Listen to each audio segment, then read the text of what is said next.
What's up, guys? Alright, so today we're going to do the ultimate hip mobility circuit. Alright, you don't need anything, no gear, no equipment, nothing but a floor, and then something like a wall or a couch or a chair, something to prop your leg against.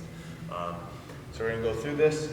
It's going to be 3 movements, and when we're done, those hips are going to be nice and open, nice and loose, nice and mobile. So we'll go ahead and start. We're going to start with the traditional couch stretch. So you need something like a chair or a wall or something to prop your foot against.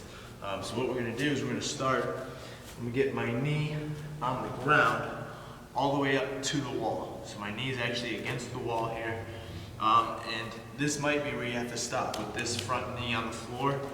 You're going to feel stretch in the front of this hip and on this quad of the knee that's up against the wall here. So if you can see this, my foot is up on the wall, or this could be the chair or the couch, and this knee is all the way up against the wall as well.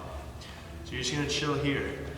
You're going to squeeze, this is my right leg that I'm stretching, squeeze that glute, push the foot into the wall, get some contraction. That's super important. You want to make sure that you're contracting the muscles. Just passively stretching is only going to get you so far. We want to be able to use these ranges that we get here. So squeeze that glute, squeeze the quad.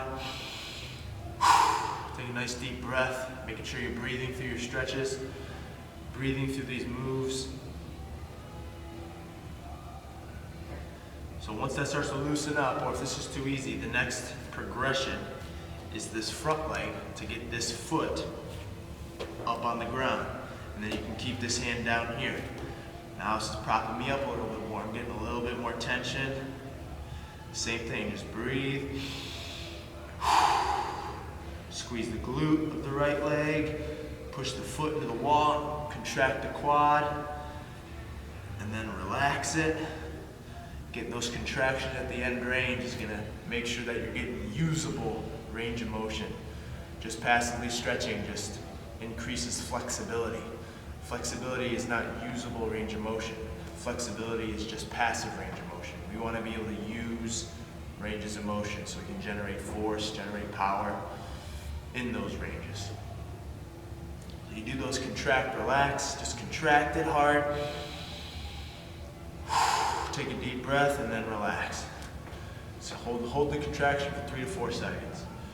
The next progression from here is to try and get up off this knee and get more upright.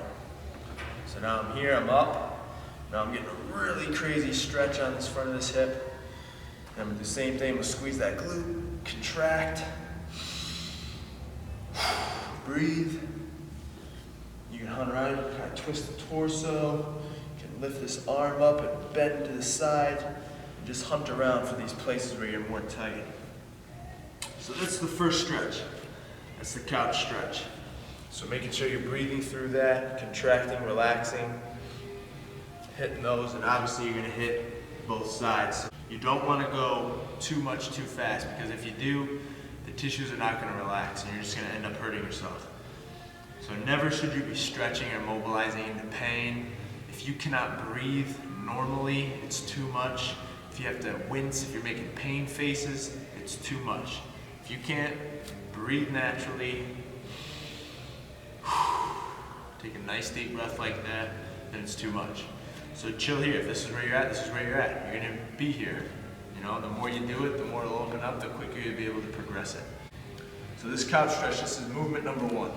So you're going to hit each side, work through it, give it a minute or 2, you know, a couple minutes aside, hitting the contract, relaxes, hitting the deep breathing, you know, at least 1 to 2 minutes per side, however much time you got. Now, movement number 2, what we got is we're going to come into our strider position. So we have this knee on the ground, you know, much like the bottom of a lunge position, just like this. And what we're going to do is, hands are going to go down on the ground, right in front, and I like to put a hand on this foot here, just keep this foot flat. And we're just going to sink into this here, push those hips forward. Same rules apply. The deep breathing and contract, relax techniques Those are staples in all of these. You're gonna do these with every movement. Nice deep breathing. Push this knee out, try to keep the foot flat. You're gonna get a little bit of that growing. And then what you can even do is I'll switch sideways so you can see this. So this is what it looks like from the side. So I'm pushing the hips forward, pushing everything forward, squeezing this glute, driving this knee into the floor. That's my contract, relax. And then let loose. And then what you can do is you start to straighten this leg and do repetitions like this. Straighten the leg, and as you straighten the leg, you're squeezing this glute and sandwiching the front of that hip and getting a really good stretch on the front of that hip. Now, another thing you can do in this position is once that starts to open up, we can slowly start to bring this foot more towards the middle of our body. And now it's going to give us more range to go out to the side here. And you can hunt around. And while we're here, you can even take the elbows.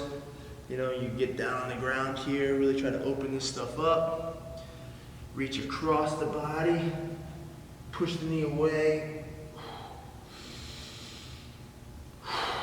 Nice deep breaths. Now you're even getting a little bit of a stretch in the lat here.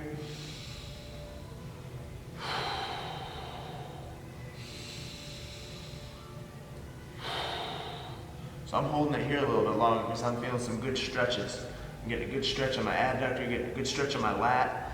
And that's the freedom of these, guys. Whenever you feel like you're getting a good stretch somewhere, spend a little bit more time there. So hit that guy. When you're done with this too, you can kick it back and get a good stretch on those hamstrings.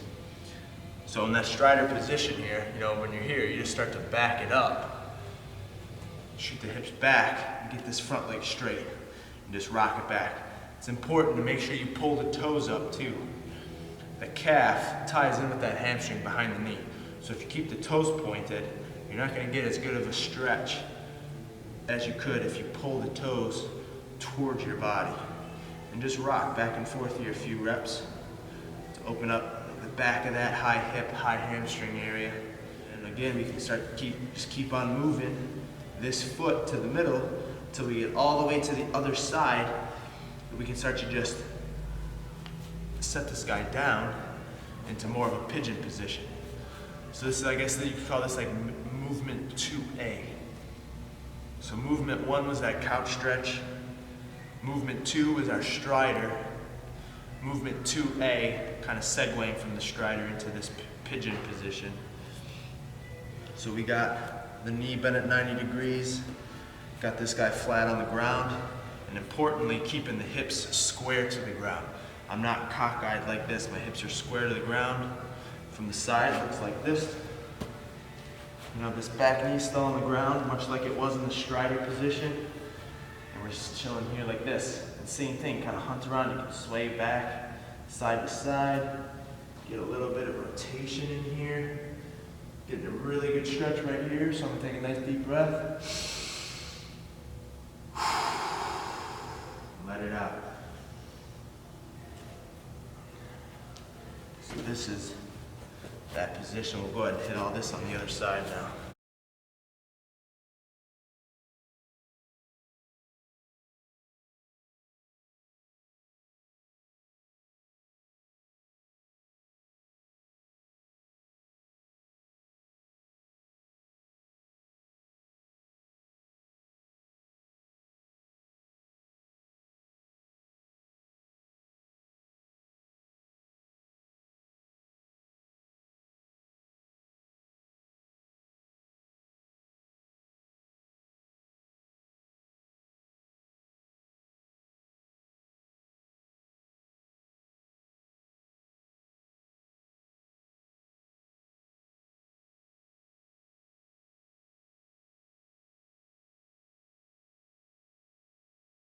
So from there, we're gonna go into the rotation of the hips now. And we're gonna get some 90-90 work in. So internal hip rotation is restricted on a lot of people.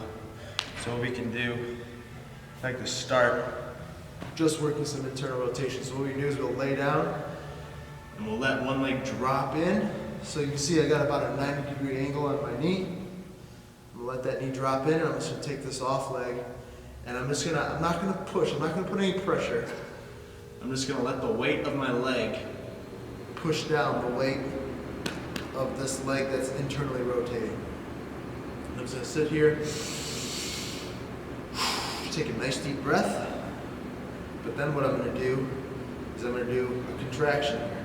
So what I'm gonna do is I'm gonna push this leg, I'm gonna push out into this leg, but I'm gonna push back with this leg, so it just creates an isometric, so there's no movement happening, but I'm contracting these muscles. So I'm using those muscles at end range here. So I'm here, now I'm gonna do a contraction, but nothing moves, it's a stalemate. I'm pushing with both legs. Take a deep breath, and then relax it. And that might buy you a little bit more range of motion. So you do run through that cycle a couple times. I'm just going to go ahead and do it on this side. So I'll passively hold this for about 10 seconds.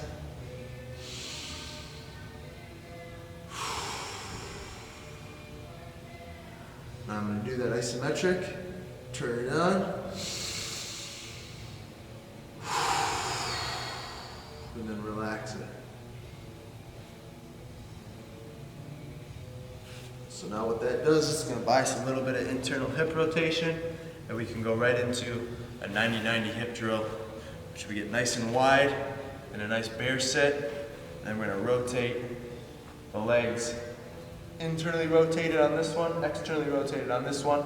Should have 90-degree bends on everything. 90 degrees on the ankle, 90 degrees on this knee, 90 degrees on your pelvis coming out to this other leg, 90 degrees on this leg, and then 90 degrees on this angle here. Our ankle. And what we're going to do is we're going to do the same thing. Contract, push those knees into the ground, relax them. And now the important part in this 90-90 drill is you want to get as much distance between the knees as possible. So I'm not just going to move them together and switch over to the other side. You see, a lot of people do that. That's a mistake. You want to get separation. You want to have these guys work independently of each other. So I'm going to lead the way with this guy. I'm going to start externally rotating this hip while I'm still driving this knee down into the floor. And I'm going to try and get as much distance between the two of them as possible. Let your arms just kind of follow with the torso as needed. And I'm creating separation. I'm pulling the knees apart. And now I'm getting about at my end range here. Take a deep breath there. If you can't take a deep breath in, it's too much, so I'm good there. But now this knee is going to start coming off the ground. And I'm pulling them apart, getting as much distance as possible. But now this left knee here is going to hit the ground. Once that happens, I'm going to start driving him into the ground. As this guy follows suit, then we just finish it off. And now we're in the same position on the other side. I'm going to drive them both into the ground. And then we're going to do the same thing going back the other way. Except this guy's going to lead it now. So I'm going to externally rotate, still driving this knee into the ground, creating as much space as possible, trying to distance the knees as much as I can. This guy's going to start coming up, still pulling them apart, still pulling them apart. And now this guy's hitting the ground, so we finish it off and bring him along for the ride. So those are your three movements. That's the ultimate hip mobility circuit there. You got the couch stretch as movement number one. Movement number two, you got that strider 2A. That strider can kind of segue into the pigeon, and then from pigeon to the 90-90 hip switch. So you hitting those guys, you know, all in all, it can take you 10-15 minutes, but it's going to make a huge difference in that hip mobility.